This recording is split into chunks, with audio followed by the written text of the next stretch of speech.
What we wanted to do was to illustrate that a domestic sprinkler system could make a fire survivable. I was very interested and thought it would be a unique opportunity really to study development of fires in sprinkled and non-sprinkled premises in a realistic location, in real block of flats. All the fire deaths I deal with, almost without exception, have been avoidable deaths.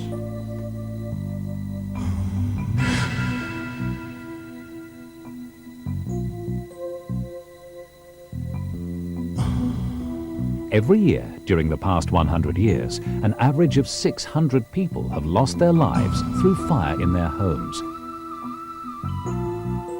irrespective of whether their home was old or constructed to the very latest regulations.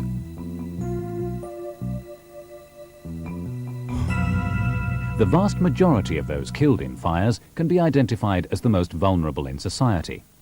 These are the elderly, the disabled, the mentally ill, and those living in overcrowded conditions or dwellings of multiple occupancy. These people are now the focus of a nationwide fire brigade campaign to install sprinkler systems in their homes. Fire chiefs are quite confident when they say that such is the effectiveness of sprinkler systems that 400 of the 600 lives lost annually through fire could be saved. To put this claim to the test, Kirklees Metropolitan Council invited Wormald Fire Systems, BRE, the Building Research Establishment, and West Yorkshire Fire Brigade to take part in the most comprehensive scientific fire tests ever conducted in a UK domestic dwelling.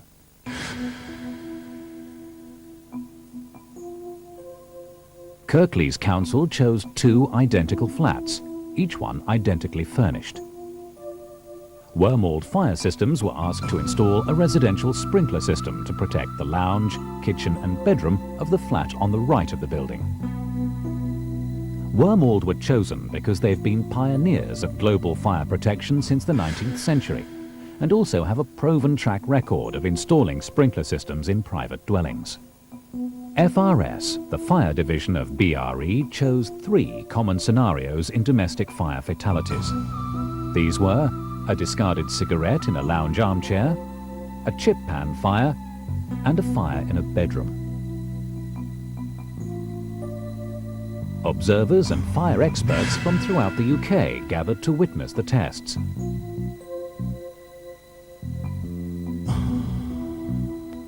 And media interest was understandably keen.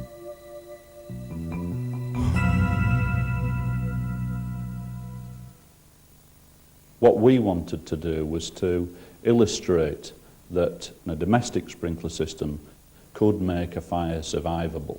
So if we targeted somebody particularly vulnerable in the community by working with the district council and installing a domestic sprinkler system, we would want to demonstrate that by the installation of that sprinkler system, we could actually save somebody's life. So the aim of BRE was to measure the survivability of the fires. In detail, we need to know the conditions in the fires and how people would be affected if they were in those maisonettes during the fires. And in order to do that, we fully instrumented both maisonettes with a range of scientific equipment to make measurements of the conditions during the fires. And this included measurements of the gases that are produced in the fires, the temperatures throughout the 2 maisonettes, and the smoke concentrations and smoke conditions. So the general aim is to all the things you need to measure to find out how somebody would be affected and how easily they'd be able to escape from the fire. I really wanted to see just if life would be sustainable in these properties with the sprinkler system fitted. Now the first fire that we wanted to look at was a very common one that occurs in domestic premises. You get a lot of fire deaths each year, which is where somebody's in the same room as the fire, and the room may in fact be enclosed. So this was an enclosed lounge fire. A fire was started in the lounge to simulate how a cigarette dropped by a sleeping occupant could develop into a fire with devastating effect.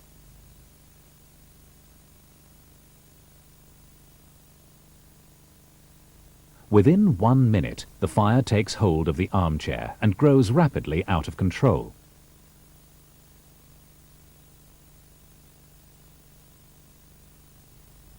Within 2 minutes, the sprinkler in the protected lounge operates and rapidly knocks down the fire. At this point, the fire brigade is alerted by the system. 3 minutes after the ignition, the fire in the sprinkler-protected lounge has almost been extinguished. The room temperature and carbon monoxide levels in the lounge are survivable for the occupants. In stark contrast, the unsprinklered lounge fire has become a lethal inferno. The room temperature is in excess of 400 degrees centigrade, and the carbon monoxide level is approaching 30,000 parts per million, 40 times that of the sprinklered fire. Flashover could be imminent.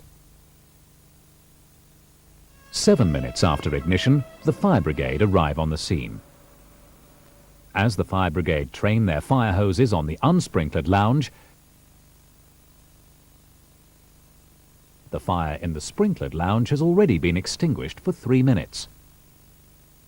The occupant in the unsprinkled lounge would have probably been dead for several minutes. Toxic smoke permeating into adjacent flats could also put a large number of people at risk. In this case, the armchair caught fire very quickly, and we had a rapidly growing fire. And in the unsprinkled case, that very quickly produced a lot of smoke and high concentrations of toxic gases, and filled the room from the ceiling to the floor. So that anybody who was in that room would have experienced very quickly, within a minute or two, severe conditions. They wouldn't be able to see, the smoke would be very choking, and then it would cause them to pass out if they didn't quickly get out of the room. In the sprinklered version, I was very impressed by how quickly the sprinklers were triggered. So that by the time the fire was maybe a foot or so high, the heat was sufficient to trigger the sprinkler system, and the water came on and quickly put the fire out. And the result of this was, although there was a little bit of smoke in the room, it was really quite thin and wouldn't have posed any real hazard to anybody in that room.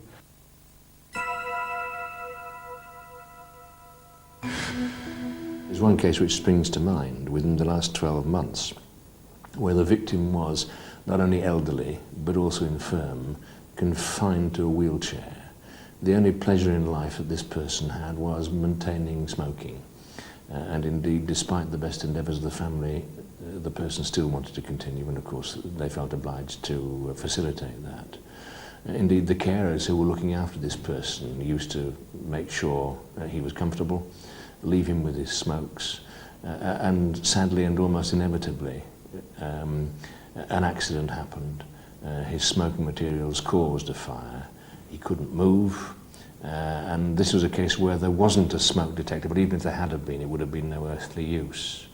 Had there been a sprinkler in that room, then if the trials had been borne out in reality and in practicality, that man would be alive today, without any shadow of a doubt. Chip pan fires are a constant drain on fire brigade resources, which is why fire authorities place great emphasis on fire community education. When water is added to a hot oil fire, it's usually a recipe for disaster, and the building research establishment were keen to evaluate how a sprinkler would perform in this fire scenario. Now in this case, we set fire to the oil in the chip pan, and the fire grew quite rapidly. This is the unsprinkled fire I'm talking about, and we got very hot temperatures, very high temperatures under the ceiling of the kitchen, and the fire did spread to some extent to a nearby cupboard. And it also produced very large amounts of thick black smoke which came through the doorway and spread throughout the rest of the house. So although that fire probably wouldn't have been fatal as it turned out to anybody in that maisonette, the conditions would have been very nasty if they hadn't discovered it quickly. And of course they'd have had the problem of what to do about it. If we compare that then with the sprinklered fire, in this case the oil set fire in the normal way, and of course you must remember that it's very, very dangerous to put water onto a hot fat, onto a chip pan fire.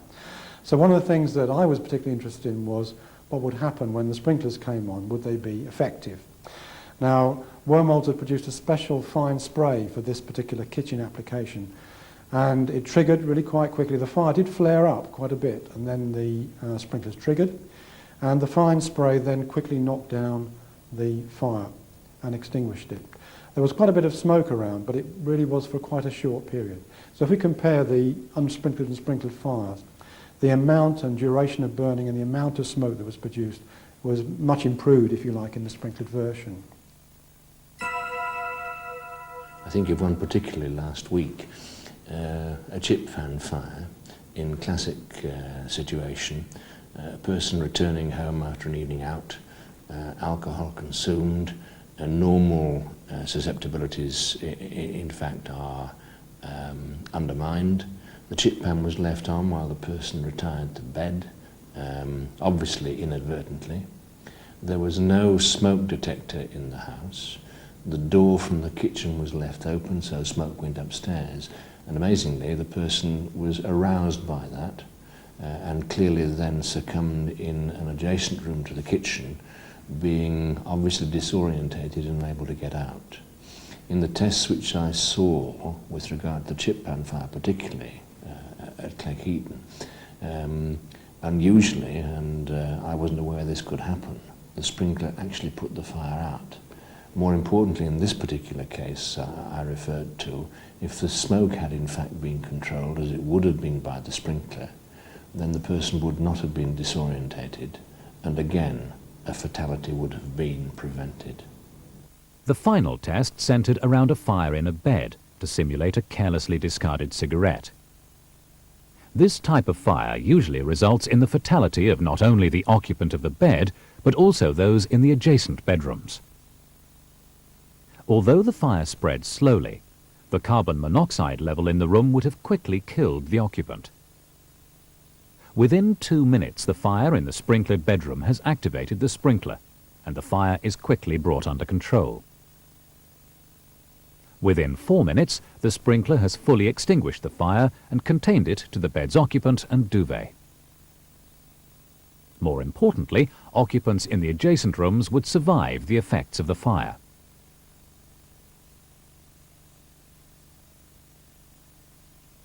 In stark contrast, the fire in the unsprinklered bedroom would have spread throughout the flat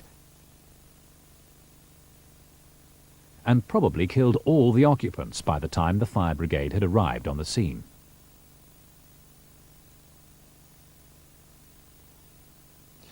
For the bedroom fire, we wanted to look at another typical case where a fire can spread quickly. So we're interested particularly not only in the conditions inside the bedroom, but the conditions in the rest of the maisonette, particularly the top floor. Because it's a common situation that you often read about where a fire starts in one bedroom or downstairs and people in often a young family die very quickly. So we measured the conditions in the unsprinkled bedroom, and the fire grew again very quickly and produced a great deal of smoke, a very great deal of smoke and toxic gases. And because the window was open, the fire was a bit bigger this time than the one in the lounge. And because of the open doorway, of course, the smoke and product spread very quickly all through the upper floor, so that anybody who had been in that maisonette on the upper floor would have been rapidly incapacitated if they didn't get out within a minute or two. Then if you compare that then with the sprinklered case, the fire did grow up a little bit again at first, but was very quickly triggered the sprinklers, so that there was a rapid knockdown, if you like, of the fire. The fire was extinguished very soon after its initial growth period. And although a bit of smoke was produced which spread along the upper floor, it would again have been survivable by anybody in that maisonette. And they would have been able to escape without encountering dense smoke conditions on the way out. The conclusions we can draw from these 3 tests in the Kirklees maisonettes were that the domestic sprinklers were really remarkably effective in knocking down the fires. When we look at the 3 unsprinkled fires, they were all very hazardous, particularly the lounge and bedroom fires. And I would say that anybody who was in those maisonettes during those fires could have been quite severely injured and may indeed have been killed. Whereas in the sprinklered fires, the sprinklers triggered very early on in the development of the fire before large amounts of heat or smoke or toxic gases were generated to spread throughout the building. So that anybody, even in the room of origin of those fires, would have survived and would have had no great difficulty in making their escape. So I think we can say that in these particular tests, the sprinklers were extremely effective in all cases. Whilst we understand that it would be pretty difficult to introduce domestic sprinklers retrospectively, what we could hope for in the future is that, like smoke alarms, that they were perhaps introduced into new built property, but more important in the short and medium term, that they would be installed in premises where the fire brigade had actually targeted people in the community who were particularly vulnerable and at risk. And I firmly believe that if we take on that strategy, we can reduce the number of lives lost. My stock in trade is other people's tragedies. I would seek to minimise those tragedies if at all possible, and I have an underlying subsidiary function in all inquests. If I see that steps can be taken which would prevent a recurrence of a fatality, then I'm obliged to write to the appropriate authority to prevent that. Bearing in mind this development and the trials observed at Cleckheaton, I can foresee a minimising of fatalities, particularly in the vulnerable class of the elderly people, by the fitting of sprinklers. The success of the field test shows that sprinklers have a potential for both life-saving and property damage reduction. We're now looking to hold a pilot scheme in Kirklees to show the outcome of this.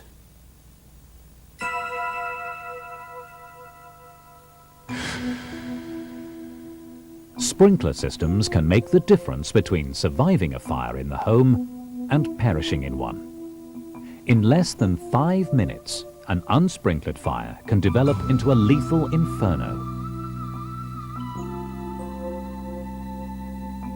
Less than 5 minutes. The difference between minimal property damage and total property damage. Less than 5 minutes. The time it will take you to contact one of these organizations to receive information on low-cost sprinkler systems for the home.